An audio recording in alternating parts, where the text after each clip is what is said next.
Anggota DPR mempunyai hak untuk berbicara, namun juga MKD mempunyai mekanisme untuk kemudian melihat apakah hal tersebut kemudian harus dicek atau tidak dicek. Ya sudah selesai mekanisme yang ada di DPR. Setelah ini tentu saja akan kami kembalikan bersurat kepada Presiden atau pemerintah. Selanjutnya tentu saja akan ditetapkan oleh Presiden dan pemerintah. Tadi arahannya untuk pelantikannya itu dari Presiden sudah terinfo ke DPR atau seperti apa? Silakan, itu yang menentukan pemerintah. Tanggapan mengenai sosok ketua KPK yang baru seperti apa? Ya semoga menjadi sosok yang bisa memitigasi korupsi, mengantisipasi korupsi, kemudian jangan ada politisasi dalam penegakan korupsi. Jadi sebesar-besarnya, sebaik-baiknya adalah untuk memberantas korupsi. Bu, tadi soal di dalam itu ada yang menyinggung soal banjir Sukabumi ya Bu, ya itu bagaimana Bu? Nanti dari DPR akan kemudian melakukan kunjungan ke sana, kemungkinan akan dipimpin oleh pimpinan atau wakil ketua dari Korkesra, juga Komisi 8 untuk menindaklanjuti dan berkoordinasi serta bersinergi dengan pemerintah. Mengenai ketua KPK ini kan backgroundnya polisi lagi nih Bu, ini tanggapannya mengenai representasi sipil di KPK? Yang ada itu ada dari kejaksaan, ada dari hakim, kemudian ada dari polisi, ada auditor. Jadi sepertinya insya Allah kedepannya ini saling melengkapi, kemudian akan bisa bekerja secara profesional dan amanah. Baik, isu politik boleh Mbak Puan. Ya. Izin ya Mbak, ini yang terbaru menjadi sorotan itu Felicia Tisu dengan Mas Hasto nih berbincang itu. Salah satunya topiknya membicarakan gratifikasi pejabat dan keluarga. Nah ini kan identik dengan Mas Kaisang juga yang merupakan punya relasi dengan Mbak Felicia juga sebelumnya. Nah, kalau dari PDIP seperti apa Mbak? Ya tanya ke Pak Hasto, kan yang bertemu Pak Hasto. Tapi memang sedang menjadi concern PDIP soal isu gratifikasi ini Mbak, atau gimana? Harus dibedakan ya, ini pertemuannya adalah Pak Hasto sebagai pribadi ataukah kemudian sebagai sekjen. Kalau saya melihatnya itu pertemuan antara dua orang yang sama-sama mempunyai pertemuan silaturahmi. Mbak Puan, kemarin MKD memberikan sanksi kritik kepada Demokrasi Indonesia Perjuangan. Itu kan terkait dengan dia menyampaikan pendapat di media sosial. Kalau Mbak Puan melihat apakah ini MKD jadi berpotensi jadi mengancam para anggota DPR lain yang mengungkapkan pendapatnya di luar DPR? Anggota DPR mempunyai hak untuk berbicara, namun juga MKD mempunyai mekanisme untuk kemudian melihat apakah hal tersebut kemudian harus dicek atau tidak dicek, kemudian ada mekanisme yang kemudian melakukan sidang terkait dengan hal itu. Dan itu bukan hanya PDI Perjuangan saja, semua anggota DPR, anggota dari fraksi manapun atau partai manapun, jikalau kemudian dianggap kemudian dalam pernyataannya atau kemudian tingkah lakunya itu ada hal yang harus kami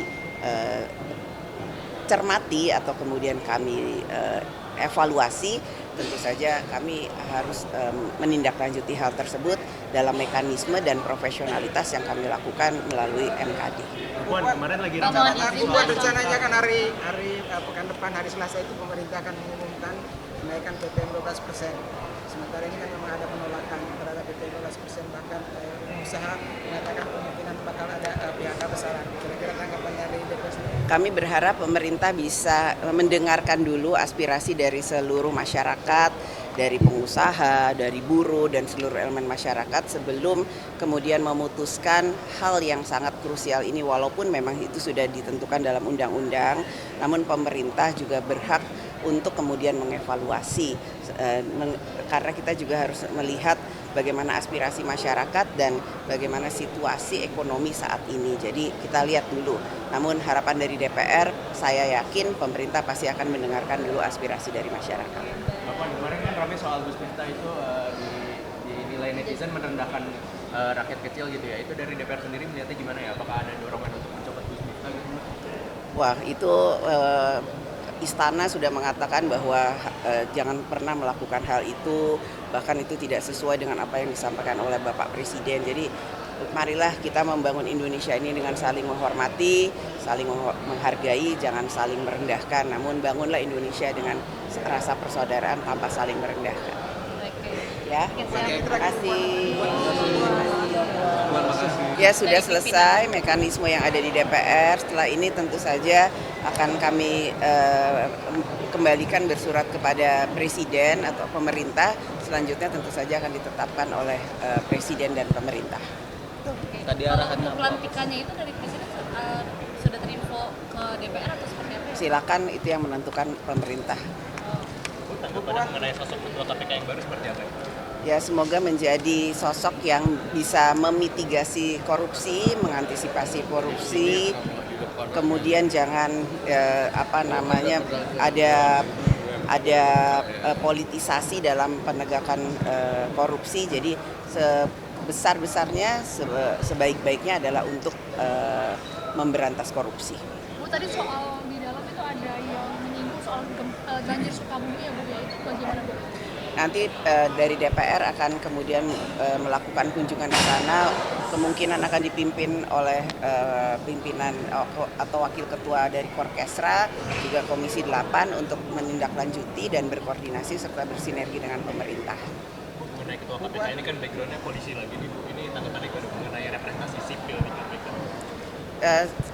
Yang ada itu ada dari kejaksaan, ada dari hakim, kemudian ada dari polisi, ada auditor. Jadi sepertinya insya Allah ke depannya ini saling melengkapi, kemudian akan bisa bekerja secara profesional dan amanah. Baik, isu politik boleh Mbak Puan? Ya. Izin ya Mbak, ini yang terbaru menjadi sorotan itu Felicia Tissue dengan Mas Hasto nih berbincang itu. Salah satunya topiknya membicarakan gratifikasi pejabat dan keluarga. Nah ini kan identik dengan Mas Kaisang juga yang merupakan punya relasi dengan Mbak Felicia juga sebelumnya. Nah, kalau dari PDIP seperti apa Mbak? Ya tanya ke Pak Hasto, kan yang bertemu Pak Hasto. Tapi memang sedang menjadi concern PDIP soal isu gratifikasi ini Mbak, atau gimana? Harus dibedakan ya, ini pertemuannya adalah Pak Hasto sebagai pribadi ataukah kemudian sebagai sekjen. Kalau saya melihatnya itu pertemuan antara dua orang yang sama-sama mempunyai